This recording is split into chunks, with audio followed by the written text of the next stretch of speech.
Hello दोस्तों, कैसे हो आप सब। आशा करती हूँ आप सभी भी अच्छे होंगे। तो जन्माष्टमी आने वाली है और जन्माष्टमी आए और ये मावा पाक ना बने, ऐसा हो नहीं सकता, क्योंकि ये कान्हा जी को बहुत पसंद है। तो उनके साथ प्रिय भोग में ये भोग ज़रूर लगता है। तो आप इस बार अपने घर पे ही बनाइए और जन्माष्टमी में कान्हा जी को भोग लगाइए, बहुत अच्छा बनता है। तो चलिए रेसिपी स्टार्ट करते हैं। अच्छा लगे तो चैनल को ज़रूर सब्सक्राइब कीजिए। तो उसके लिए हम एक कढ़ाई चढ़ाएंगे और कढ़ाई में लगभग आधा कप घी डालेंगे। आप कोई कटोरी सेट कर लीजिए और उसी से बनाइए। तो हम ऐसे ही आधा कप घी जैसा डाल दिए हैं। और अब जैसे घी गर्म हो जाएगा तो हम लेंगे गोंद। तो ये देखिए गोंद है, जिसको हम 1/4 कप लिए हैं। और अब हम घी को गर्म एकदम होने देंगे, उसके बाद ही गोंद को देंगे। तो घी गर्म हो गया है तो हम थोड़ा गोंद डाल दिए हैं और इसको हम फ्राई करेंगे हाई फ्लेम पे। तो ध्यान रहे गोंद को कच्चा बिल्कुल भी नहीं रखिएगा, एकदम अच्छे से फूल जाए, अंदर तक एकदम पक जाए। उसके बाद ये लगभग आधे मिनट में हो जाएगा। घी आपकी गर्म रहेगी तो हो जाएगा। और बस अब हो गया है, अब हम इसको निकाल लेंगे। तो फ्रेंड्स, आप चाहे तो कम घी में भी बना सकते हैं, क्योंकि ये कान्हा जी का भोग बन रहा है। उन्हें घी, दूध, मक्खन ये सब तो बहुत अच्छा लगता है। तो इसमें हम कंजूसी नहीं करेंगे। अगर प्रसाद के लिए बना रहे हैं तो, और खाने के लिए बना रहे हैं तो उसमें कम घी में भी बना सकते हैं। वो कैसे बनाएंगे वो भी बताएंगे हम आपको। अब घी गर्म है तो हम यहाँ आधा कप बादाम डाल दिए। तो बादाम को बहुत ज़्यादा डार्क नहीं करना है, बस चटक चटक चटक चटक आए आवाज़, बस उतार देना। तो आप देख सकते हैं इसमें चटक चटक की आवाज़ आ गई है, बीच में फटने लगा है। तो बस अब कलर भी बहुत अच्छा है, तो हम इसको निकाल देंगे। और इसको निकाल लेने के बाद घी गर्म ही है, तो अब हम यहाँ पे लेंगे 1/4 कप काजू। कम ज़्यादा आप कोई भी मेवा को कर सकते हैं, कोई भी ड्राई फ्रूट्स आप कम ज़्यादा कर सकते हैं थोड़ा बहुत। तो बस अब ये हल्का हल्का सा कलर आ गया है। अब इसको फ्राई भी कर लिए हैं, अब इसको भी हम निकाल लेंगे। और इसके बाद हम यहाँ पे लेंगे मगज के बीज, मेलन सीड्स, और इसके बाद पम्पकिन सीड्स। ये हम डालते हैं मावा में, आप चाहे तो डालिए, बहुत अच्छा स्वाद आएगा। और ये चटक चटक जैसे आप देख सकते हैं कि ये उड़ने लगा है, तो हम इसी स्टेज पे निकाल लेंगे। और इसके बाद हम थोड़े से पिस्ते को डालेंगे, इसको भी थोड़ा सा फ्राई करके इसको भी निकाल लेंगे। और फ्रेंड्स, अगर आपको राखी की बहुत सारी मिठाई की रेसिपी देखनी है तो आप चैनल को सब्सक्राइब कीजिए, मेरे चैनल पे जाके देखिए, लिंक डिस्क्रिप्शन में डाल देंगे, आप चाहे तो वहाँ से देख सकते हैं। हर तरह की मिठाई है। अब क्योंकि घी में बहुत ज़्यादा था तो थोड़ा सा हम निकाल लिए हैं। और हम अब यहाँ 2 कप मखाने लेंगे। तो हम 4 बार डालें, क्योंकि आधे कप से का नाप था। तो हम 4 बार डाल के इसको तब तक भूनेंगे जब तक ये क्रिस्पी हो जाए। तो घी को हम थोड़ा सा निकाल लिए थे, तो बचे घी का भी यूज़ हो जाएगा। तो बस देखिए क्रिस्पी हो गया है, अब इसको हम निकाल लेंगे। अब जो हम घी निकाल के रखे थे उसको हम थोड़ा सा डाल देंगे। और डाल देने के बाद अब इसमें हम नारियल का बुरादा लेंगे 1 कप। तो ध्यान, अगर आपके पास सूखा खोपरा है तो वो आप लीजिए, उससे ज़्यादा अच्छा बनेगा। मेरे पास अभी नहीं था और मुझे बनाना था, तो इसलिए हम इससे बना रहे हैं। थोड़ा सा ही था तो मैं आगे थोड़ा सा यूज़ करेंगे, उसका टेक्स्चर बहुत अच्छा आता है उससे। तो बस देखिए इसको हम थोड़ा सा लाल करके भून लेंगे हल्का सा, और कुछ 1-2 मिनट में आपका भुन जाएगा। और अब हम इसको निकाल लेंगे। तो एक ही में आपको फ्रेंड नहीं निकालना, सब अलग अलग निकालना है। तो आप देख सकते हैं हम सबको अलग अलग रखे हैं। और इस तरह से मेरे सारे ड्राई फ्रूट्स भुन गए हैं। अब चलिए, अब हमारे पास, क्योंकि मैं बोली थी कि मेरे पास सूखा खोपरा थोड़ा सा था, तो उसको भी मैं डालूंगी, इससे टेक्स्चर बहुत अच्छा आता है। तो बस अब हम इसको डाल देंगे। आपके पास नारियल का बुरादा ना हो और ये हो तब भी आप बना सकते हैं, और ये नहीं हो तब भी बना सकते हैं। और अब हम 2 बड़े चम्मच खसखस के बीज लेंगे, जिसको पोस्ता दाना भी बोलते हैं।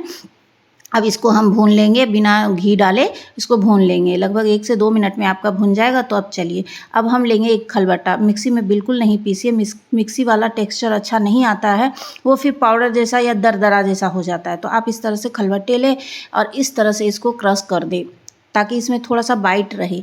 तो ये देखिए इस तरह से जब हम खाएंगे ना, तो थोड़े से मुंह में वो चंक्स आएंगे तो बहुत अच्छा लगेगा। तो बस अब हम इसको निकाल दिए।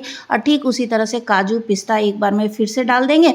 और फिर से हम इसमें 3 हरी इलायची को कूट के डाल देंगे, क्योंकि मेरे पास पाउडर नहीं था तो हम हरी इलायची को इस तरह से छिलका उतार के डाल दिए। आपके पास पाउडर हो तो आप बाद में उसको डाल सकते हैं।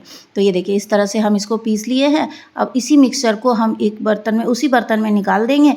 और इसके बाद हम मखाना को क्रश करेंगे।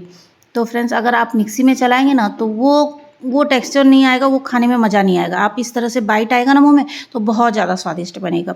और आज हम बिल्कुल डिफरेंट बनाने वाले हैं जो कि बहुत बहुत ज़्यादा स्वादिष्ट बनता है। तो बस ये देखिए, अब इस तरह से अब सारे मखाने को कूट लेने के बाद अब हम यहाँ पे लिए हैं गोंद, जिसको हल्का सा क्रश करेंगे। आप चाहे तो हाथों से इस तरह से, देखिए हाथों से भी हो रहा है तो आप हाथों से भी कर सकते हैं, या ग्लास मैसर किसी से भी आप कर सकते हैं। देखिए 1-2 बार चलाने से ही ऐसा हो जाएगा। तो सारे गोंद को हम इस तरह से क्रश कर लिए हैं। और अब हम जो मगज और पम्पकिन के बीज जो हम रखे थे उसमें से हमको आधा ही लेना है, और आधा को हल्का कूटना है ताकि 2 भाग में बँट जाए बस। और आधा को हमको बचा लेना है गार्निशिंग के लिए। तो बस अब ये भी हम कूट लिए हैं, अब इसको हम सारा इसमें डाल देंगे। तो फ्रेंड्स, अगर आपको रेसिपी अच्छी लग रही है तो प्लीज़ मेरे चैनल को सब्सक्राइब कर दीजिए, प्लीज़ प्लीज़ प्लीज़। तो बस अब इसी मिक्सचर में हम नारियल और खसखस भी डाल देंगे और नारियल का बुरादा भी डाल देंगे।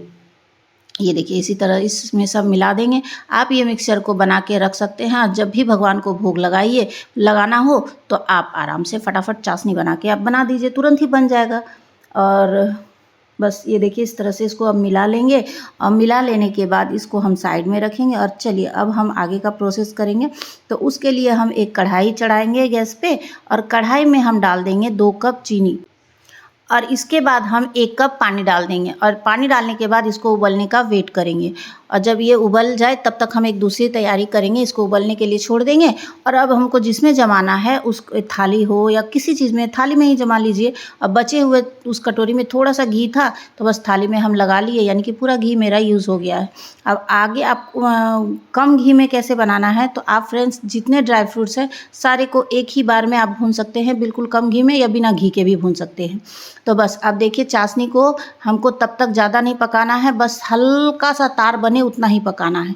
तो ये देखिए हम गैस को अभी बंद कर दिए हैं, और बिल्कुल हल्का सा तार आ रहा है, तार बन नहीं रहा है, तभी तक बनाना। अगर ये मावा पाक सॉफ्ट बनाना है तभी आपको इस स्टेज में उतारना है। अगर आपको मावा पाक कड़क पसंद है तो चाशनी को अच्छे से तार बनने दीजिएगा, उसके बाद ही आप बनाइएगा। क्योंकि मुझे सॉफ्ट बनाना था तो इसी तरह चाशनी बनाए। और अब सारा मिक्सचर को डाल देंगे, और डाल देने के बाद मिला लेंगे। और मिला लेने के बाद इसको हम 2 से 3 मिनट तक पकाएंगे चलाते हुए, ताकि ये जमने की कंसिस्टेंसी में आ जाए और चाशनी भी इसमें जो भी बचा है सूख जाए। तो ये देखिए धीरे धीरे आप चलाइए, और इसको इस तरह से चलाइए। सॉफ्ट वाला मावा पाक बहुत ज़्यादा स्वादिष्ट बनता है, बहुत सॉफ्ट रहता है और खाने में बहुत अच्छा लगता है। कड़क वाला मुझे पसंद नहीं है।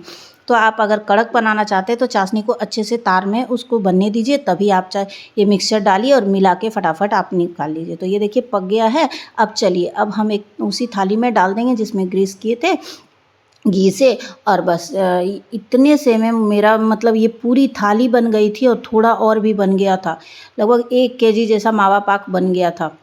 तो बस अब देखिए इस तरह से अब हम फैला दिए हैं, और एक बचे हुए को हम एक छोटी सी प्लेट में भी फैला देंगे। और क्योंकि अभी बहुत गर्म है तो अब हम इसमें ऊपर से थोड़ा सा ये आप पिस्ता विस्ता किसी से भी गार्निश कर सकते हैं। तो हम ये पम्पकिन सीड और मेलन सीड से हम इसको गार्निश कर दिए, और हाथों से इस तरह से टैप टैप कर देंगे ताकि एकदम चिकना हो जाए। आप ग्लास या किसी से भी कर सकते हैं, आपको गर्म लग रहा है। और अब हम ये प्लेट वाला भी थोड़ा सा ठंडा हो गया है, तो साइड से इसका किनारे को हम एकदम स्क्वायर में बना देंगे। बहुत आसानी से बन जाएगा फ्रेंड्स, और जम भी जाएगा बिल्कुल भी। अब इस टेंशन ना ले, और बेझिझक आप ये रेसिपी को बस पूरा वॉच कीजिए वीडियो को और बनाइए। सच में बहुत ज़्यादा स्वादिष्ट बनता है। ये थोड़ा सॉफ्ट बनेगा और खाने में बहुत ज़्यादा टेस्टी लगता है। और आप इसको महीनों रखिए, बिल्कुल भी ख़राब नहीं होगा। और अब चलिए अब इसको हम ठंडा होने दिए, एकदम नॉर्मल टेम्परेचर पे 5 से 6 घंटे रखिए। और जल्दी है तो आप फ्रीज़ में डाल दीजिए। तो मैं तो जल्दी में थी तो इसलिए फ्रीज़ में डाल के अब इसको कट कर रही हूँ। ठंडा हो गया है। अब ये देखिए इतना आसानी से कट रहा है, क्योंकि ये सॉफ्ट बना है, बहुत आसानी से कट रहा है। और अगर आप टाइट बनाते हैं तो आप तुरंत ही उसको कट कर दीजिएगा। बस ये देखिए सॉफ्ट था इसलिए मैं ठंडा होने के बाद कट की हूँ। और बहुत ज़्यादा इसका टेक्सचर और टेस्ट मैं क्या बताऊँ, बहुत ज़्यादा था, बहुत अच्छा टेस्टी था। ये देखिए इस तरह से बन गया है, एकदम सॉफ्ट। आप इसी तरह से बनाइए और अपने कान्हा जी को भोग लगाइए, खुद भी खाइए। अगर आप चाहते हैं तो इसको चीनी की जगह मिश्री से भी बना सकते हैं, और गुड़ से भी बना सकते हैं। अगर गुड़ वाली रेसिपी चाहिए तो आप मुझे कमेंट में आप लिख के बता सकते हैं, तो मैं गुड़ का भी मावा पाक बताऊंगी। तो चलिए इस तरह बनाइए। अच्छा लगे तो चैनल को सब्सक्राइब कीजिए। मिलते हैं